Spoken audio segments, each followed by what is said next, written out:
Te presentamos la biografía de uno de los padres de la patria, Ignacio María José de Allende y Unzaga. Primeros años. Ignacio Allende nació el 21 de enero de 1769 en el seno de una familia española acomodada de San Miguel el Grande, hoy San Miguel de Allende, pueblo de criollos y españoles. Fue bautizado como Ignacio José de Jesús María Pedro de Allende y Unzaga. Su padre fue Domingo Narciso de Allende y Allardío, un acaudalado comerciante, y su madre fue María Ana de Unzaga, integrante de una de las principales familias del lugar. Ingresó al Colegio de San Francisco de Sales en su ciudad natal bajo la tutela de su tío José María Unzaga, donde conoció y entabló amistad con los hermanos Juan e Ignacio Aldama. Durante su primera juventud mostró gran afición por las faenas del campo, el toreo y la charrería. Pronto fue conocido por sus aventuras amorosas con diversas jóvenes del lugar y llegó a tener un hijo a los 23 años de nombre Indalecio con Antonia Herrera. La carrera militar de Allende dio inicio a partir de 1795, cuando fue integrado a la nómina del Regimiento Provincial de Dragones de la Reina de la Región en calidad de teniente. Durante ese tiempo llegó a relacionarse con Félix María Calleja, quien en aquel entonces era el coronel de la 10ª Brigada de San Luis Potosí, que abarcaba en su jurisdicción el área de San Miguel el Grande, por lo que este llegó a conferirle diversas comisiones. El 10 de abril de 1802, a los 33 años, Allende contrajo nupcias con María de la Luz Agustina de las Fuentes. Sin embargo, el matrimonio solo duró 6 meses debido a que ella murió el 20 de octubre del mismo año. San Miguel de Allende, 21 de enero de 1769, Chihuahua, 26 de junio de 1811. Conocido como Ignacio Allende, fue un militar novohispano que se destacó como uno de los caudillos principales de la primera etapa de la Guerra de Independencia de México. Él, junto con Miguel Hidalgo y Costilla, dirigió el movimiento independentista, destacándose por su pericia militar. Tras una serie de derrotas, se convirtió brevemente en el máximo líder de la insurgencia hasta el momento en que fue capturado el 21 de marzo de 1811, 6 meses de iniciada la revuelta, conducido prisionero a la ciudad de Chihuahua y posteriormente enjuiciado y ejecutado el 26 de junio del mismo año. Es considerado en México como uno de los muchos héroes de la independencia. Antecedentes de la Guerra de Independencia: la crisis política de 1808 y la conspiración de Querétaro. Tras las noticias de las abdicaciones de Bayona, el virrey José de Iturrigaray ordenó las primeras maniobras militares de todos los efectivos en la Nueva España, por lo que Allende recibió varias comisiones militares, primero en la Ciudad de México, luego en Jalapa y por último en El Palmar, en Sonora. Gracias a ello, Allende entró en contacto con varios grupos de personas de ideas liberales que le hacen simpatizar con la causa autonomista propuesta por el Ayuntamiento de México por parte de Francisco Primo de Verdad. En 1808 regresó de vuelta a su tierra natal ya con el grado de capitán, pero decidió tomar parte en la fallida conspiración de Valladolid. Junto con José María Obeso y Mariano Michelena, Allende consiguió evadir la prisión, pero de nueva cuenta decidió integrarse a nuevas juntas secretas de la rebelión, en esta ocasión organizadas por los corregidores de Querétaro, a las cuales asistió también el párroco de Dolores Miguel Hidalgo y Costilla, así como los militares Mariano Abasolo y Juan Aldama. Inicio de la guerra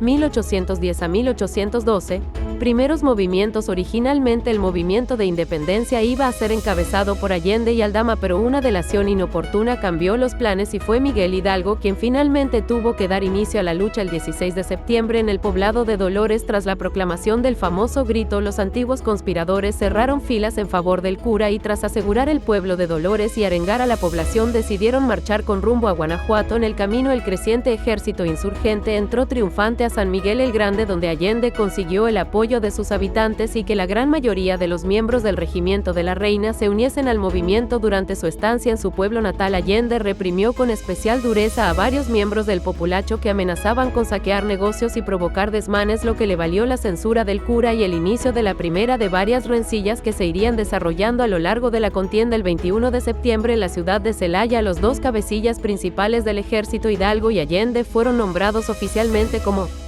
capitán general y teniente general respectivamente de los ejércitos insurgentes. El ejército insurgente arribó a Guanajuato el 28 de septiembre y tras 5 horas de combate en la Alhóndiga de granaditas, los insurgentes se apoderaron de la plaza y dieron inicio al saqueo sistemático de la ciudad minera, así como una subsecuente masacre de sus habitantes, particularmente aquellos de ascendencia española. Ante aquellos dramáticos sucesos, nuevamente se suscitaron las desavenencias entre Allende e Hidalgo debido a la incapacidad de este para contener los desmanes cometidos por la las tropas insurrectas. Días más tarde, el 24 de octubre, en la Villa de León, el nuevo gobierno insurgente de Guanajuato proclamó a Hidalgo como generalísimo de las armas americanas y a Allende como capitán general. La batalla de Monte de las Cruces y la retirada de la Ciudad de México. Allende también participó en la batalla de Monte de las Cruces, en donde los insurgentes combatieron a una fuerza realista de alrededor de 2.000 efectivos contra más de 80.000 hombres. Poco antes de dar inicio al combate, el sanmiguelense, fiel a su instrucción militar, había propuesto que solo las tropas más experimentadas participasen en el combate, pero el párroco de Dolores se había negado tosudamente al respecto, empeñado en que los indígenas tomaran parte en la acción. La organización del orden de batalla corrió por parte de Allende y contando con el respaldo de Aldama y Mariano Jiménez, un ingeniero de minas que se unió al movimiento tras la toma de Guanajuato. La victoria insurgente en Monte de las Cruces, no obstante, fue una victoria pírrica. Pese a la diferencia en cantidad de tropas, los realistas habían conseguido infligir varias bajas a las fuerzas rebeldes, además de que en el transcurso de la noche se fueron dando más deserciones. Debido a esto y ante las noticias de que las fuerzas combinadas de Félix María Calleja y Manuel de Flon se aproximaban a toda velocidad hacia la Ciudad de México para auxiliar al virrey Venegas, Hidalgo decidió no apoderarse de la capital del virreinato y dio la orden de volver de vuelta hacia la ciudad de Valladolid. Aquello provocó aún más tensiones entre Hidalgo y Allende. La batalla de Aculco y regreso a Guanajuato. Mientras iban de regreso el 7 de noviembre, las tropas realistas e insurgentes se encontraron por accidente y se batieron en la breve batalla de Aculco, donde las fuerzas del brigadier medinense infligieron una terrible derrota al ejército insurgente que provocó que casi todos huyeran en desbandada. Con los pocos efectivos que había conseguido reunir, Allende se separó de Hidalgo y marchó de vuelta a Guanajuato con el objetivo de reforzar la plaza ante la posible llegada de los realistas, misma que ocurrió el 25 de noviembre, en que a pesar de los esfuerzos de Allende y tras haber sostenido 6 horas de duro combate, la ciudad minera fue reconquistada por las fuerzas virreinales. Poco antes de la toma de Guanajuato por parte de los realistas, Allende había escrito a Hidalgo desde la población de Salvatierra proponiéndole un plan que les permitiera coordinar de forma conjunta la insurgencia. Hidalgo desde Valladolid y Allende desde Guanajuato, pero no había recibido ninguna respuesta por parte del párroco, aumentando su frustración para con el dirigente de la insurgencia. Días más tarde se había enterado de la invitación que había recibido Hidalgo de acudir a la ciudad de Guadalajara, lo que provocó en el militar una gran molestia, misma que comunicó a Hidalgo por medio de 2 cartas que envió, en las que le reprochaba al párroco su afán de moverse a la capital del reino de la Nueva Galicia sin siquiera considerar la propuesta que le había enviado con anterioridad, llegando incluso a afirmar que la razón por la que el sacerdote había aceptado la invitación era para enfilar hacia el puerto de San Blas, tomar un barco y escapar. Del mismo modo, Allende trató en vano de hacer a Hidalgo de desistir de su decisión, argumentando que aquello podría provocar irreparables pérdidas para el movimiento, pues de perder Guanajuato corrían el riesgo de malograr también Valladolid, la cual Hidalgo dejaba a merced de los realistas tras partir hacia Guadalajara, Zacatecas, desde donde operaba el caudillo Rafael Iriarte, y la misma Guadalajara. Estancia en Guadalajara. Cuando Calleja se apoderó de Guanajuato, Allende no le quedó más remedio que abandonar la ciudad el 25 de noviembre y reunirse con el párroco. Él sabía, a pesar de sus desacuerdos con Hidalgo, que Guadalajara ofrecía una oportunidad única de empezar a reorganizarse para poder planear una nueva campaña que les permitiese a la larga poder capturar la Ciudad de México. Durante su estancia en la ciudad, Allende junto con Aldama dividieron su tiempo entre la organización de un gobierno insurgente y las tareas de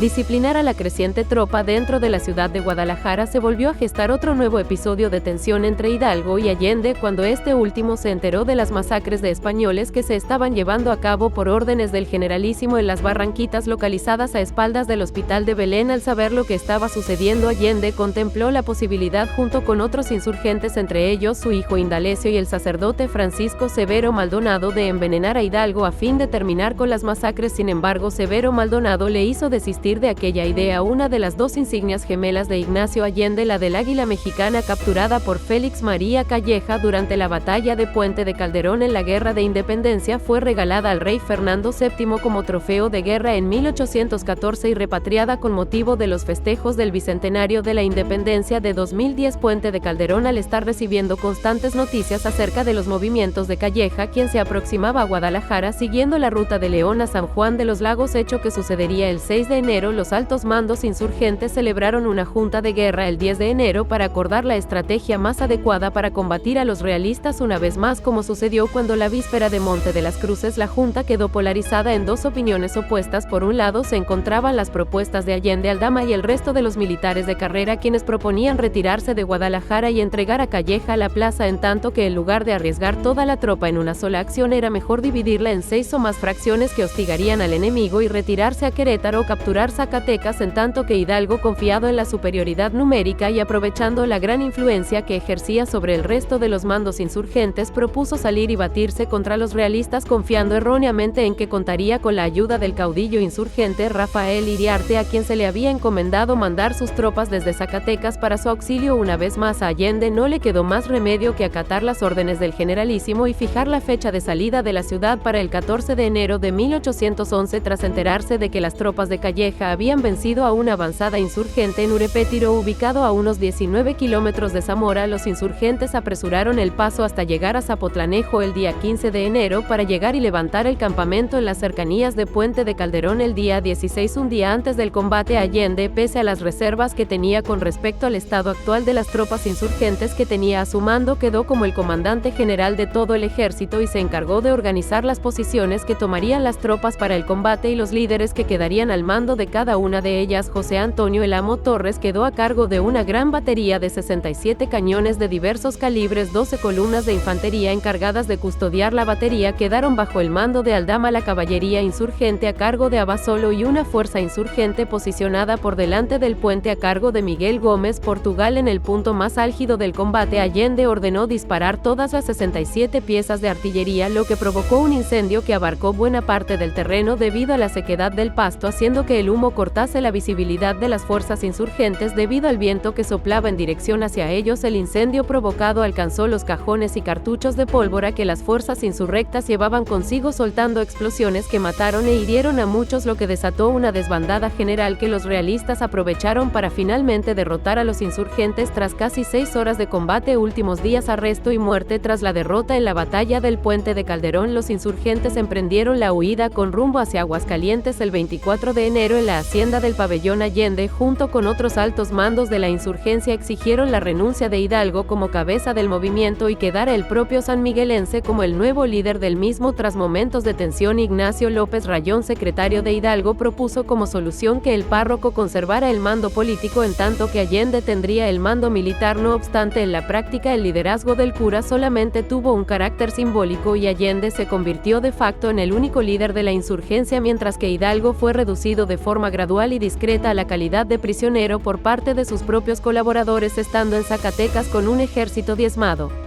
Decidió marchar hacia el norte con rumbo a los Estados Unidos para conseguir más dinero, armas y tropas, no sin antes nombrar a Rayón el 16 de marzo de 1811 en la ciudad de Saltillo como el nuevo jefe del ejército insurgente. Al llegar a Acatita de Baján el 21 de marzo fue traicionado por Ignacio Elizondo, emboscado y junto con los cabecillas del ejército apresado y conducido a la ciudad de Chihuahua, donde fue juzgado y fusilado el 26 de junio. Su cadáver fue decapitado y su cabeza colgada de una de las esquinas de la Alhóndiga de Granaditas, lugar donde sucedió el primer triunfo insurgente como escarmiento a la población y donde permanecería por un total de 10 años, desde el 14 de octubre de 1811 hasta el 28 de marzo de 1821, cuando tras el triunfo del Plan de Iguala fue descolgada junto con las cabezas de Hidalgo, Aldama y Jiménez por órdenes de Anastasio Bustamante y enviadas a la Ciudad de México, donde fueron enterradas con honores en el altar de los Reyes en la Catedral Metropolitana. 115 años después de iniciada la Guerra de Independencia, el 16 de septiembre de 1925, durante el gobierno de Plutarco Elías Calles, los restos de Allende, así como el de otros tantos caudillos de la independencia, fueron depositados en una cripta dentro de la Columna de la Independencia, donde permanecen al día de hoy.